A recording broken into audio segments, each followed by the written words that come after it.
पंजाब को भड़काने वाले सिमरनजीत सिंह मान अगर पार्लियामेंट का पद नहीं छोड़ेंगे तो साडी पार्लियामेंट अंदरों खतरे में है कि पुलिस जो है इस पे एक्शन ले और सिमरनजीत सिंह मान वालों जो है इस बात पे माफ़ी मांगवाई जाए और पार्लियामेंट छोड़ने की उनसे पावर छीनी जाए। शहीद आजम को हमने भगत सिंह को हमने किताबा में पढ़ा है, बचपन तो पढ़ते आए हैं। उनके बारे में यंगेस्ट मार्टियर हमारे बीच में है, उसको आतंकवादी बोलना कहाँ तक सही है। मैं इस कंप्लेंट को दिल्ली से लेकर दिल्ली पुलिस थाने से लेकर जहाँ मैंने इसको किया है पार्लियामेंट स्ट्रीट थाने में, वहाँ से लेकर पार्लियामेंट तक और पंजाब की सड़कों तक लेकर जाऊंगी। महात्मा गांधी के बारे में जब बोला गया अभी रिसेंटली तो उस पर भी एफआईआर हुई है, तो फिर सेम सेक्शंस के अंदर भगत सिंह के बारे में जब बोला गया तो उस पर भी एफआईआर होगी और उनके माफ़ी मांगने से कुछ नहीं होगा, ना मैं उन्हें माफ़ी। मैं पहले पुलिस का वेट करूंगी, फिर मैं कोर्ट जाऊंगी और उसके बाद में मेरे को अगर संगरूर की सड़कों पे जाना पड़े तो मैं जाऊंगी, क्योंकि ऐसे लोग जो शहीदां नू बदनाम करते हैं, जो शहीदां नू आतंकवादी कहते हैं, उनका कोई जगह नहीं है इस देश में।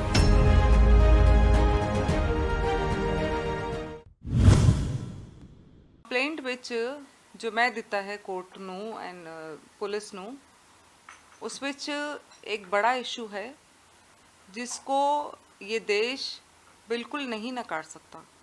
मैं इच्छा कर दी हाँ कि पुलिस जो है इस पे एक्शन ले और सिमरनजीत सिंह मान वालों जो है इस बात पे माफ़ी मांगवाई जाए और पार्लियामेंट छोड़ने की उनसे पावर छीनी जाए, क्योंकि ऐसे लोग जो शहीदां नू बदनाम करते हैं, जो शहीदां नू आतंकवादी कहते हैं, उनका कोई जगह नहीं है इस देश में।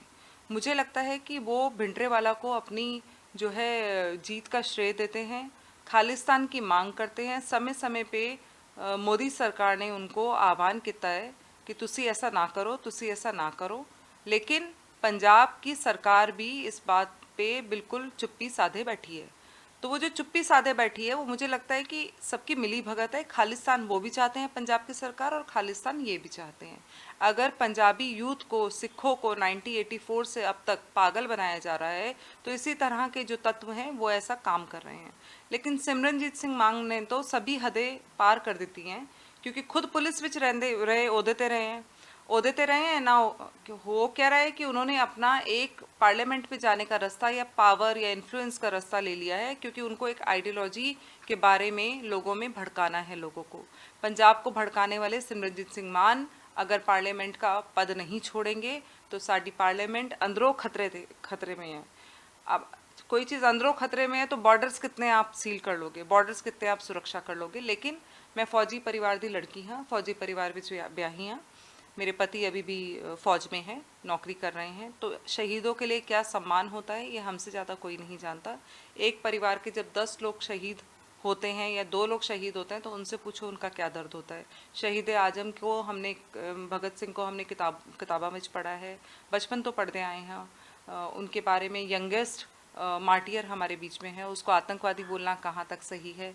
और अगर आप आतंकवादी बोल रहे हैं और आप एंटी नेशनल हैं, आप गद्दार हैं, तो मुझे लगता है कि किसी न किसी को उठ के आपके सामने खड़ा होना पड़ेगा। मैं इस कंप्लेंट को दिल्ली से लेकर दिल्ली पुलिस थाने से लेकर जहाँ मैंने इसको किया है पार्लियामेंट स्ट्रीट थाने में, वहाँ से लेकर पार्लियामेंट तक और पंजाब की सड़कों तक लेकर जाऊँगी। मेरे पास कोर्ट का रास्ता है। पहले मैं सारे संवैधानिक जो प्रयोग हैं वो करूँगी, उसनों यूज़ करूँगी, अपने अधिकार नू यूज़ करूँगी। तब भी नहीं होता है तब मैं पंजाब तो मूव करूँगी। और मुझे लगता है कि आज का यूथ, पंजाबी यूथ मेरा साथ देगा। जो ये भड़का रहे हैं, ये एक ऐसी जनरेशन को भड़का रहे हैं जो कुछ डेकेड्स पहले की है, मतलब 10, 20, 30 साल पुराने लोग हैं।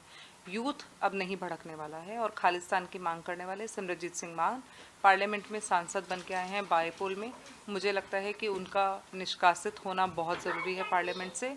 और एक और इम्पॉर्टेंट चीज़, महात्मा गांधी के बारे में जब बोला गया अभी रिसेंटली तो उस पर भी एफआईआर हुई है, तो फिर सेम सेक्शंस के अंदर भगत सिंह के बारे में जब बोला गया तो उस पर भी एफआईआर होगी और उनके माफ़ी मांगने से कुछ नहीं होगा, ना मैं उन्हें माफ़ करूँगी। पुलिस की तरफ से कोई रिस्पॉन्स? जी बिल्कुल, पुलिस की तरफ से पूरा रिस्पॉन्स है, मेरे से डिटेल ली गई है, उस पर कार्रवाई हो रही है। पुलिस का एक प्रोसेस है, 2 दिन तो लगते ही हैं, 2 से 3 दिन लगेंगे और मेरी एफआईआर दर्ज होगी।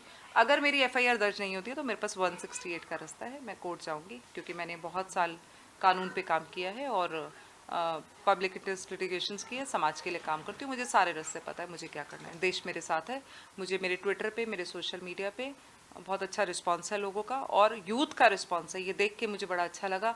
जहाँ लोग कहते हैं भगत सिंह तो हो लेकिन दूसरे के घर में पैदा हो, अब वो समाज नहीं रहा। और बिल्कुल मुझे ऐसा लगता है कि इसलिए भी मुझे अच्छा लगा कि मेरे साथ मेरे जवान भाई पंजाब के खड़े हैं, उनके मुझे इतने मैसेजेस हैं कि ये मुद्दा बिल्कुल अब चर्चा में होना चाहिए, इस पर पार्लियामेंट में भी चर्चा होनी चाहिए। आपने सम्मान की बात करी है, सम्मान को लेकर सिमरजीत सिंह मान कहते हैं, अगर सम्मान की बात करते हैं तो जिस तरीके से अभी उपराष्ट्रपति राष्ट्रपति बनाए गए हैं, तो उसमें कहीं ना कहीं उनके परिवार का कहीं ना कहीं हिस्सा होना चाहिए था। ये सरकार का डिसीजन है, लेकिन किसी का सम्मान उस तरह से हो या ना हो, आप असम्मान कैसे कर सकते हैं?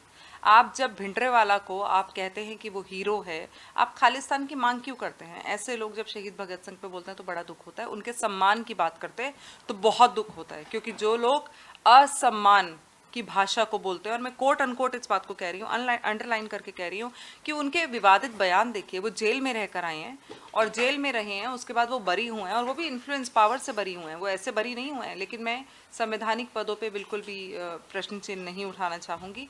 वो हमेशा समय समय पे इस तरह के बयान देते रहे हैं, और ऐसे लोगों को चुप कराना अब हमारा काम है। समाज को इस चीज़ को अपने हाथ में लेना पड़ेगा, लेकिन संवैधानिक तरीके से। मैं पहले पुलिस का वेट करूँगी, फिर मैं कोर्ट जाऊँगी, और उसके बाद में मेरे को अगर संगरूर की सड़कों पर जाना पड़े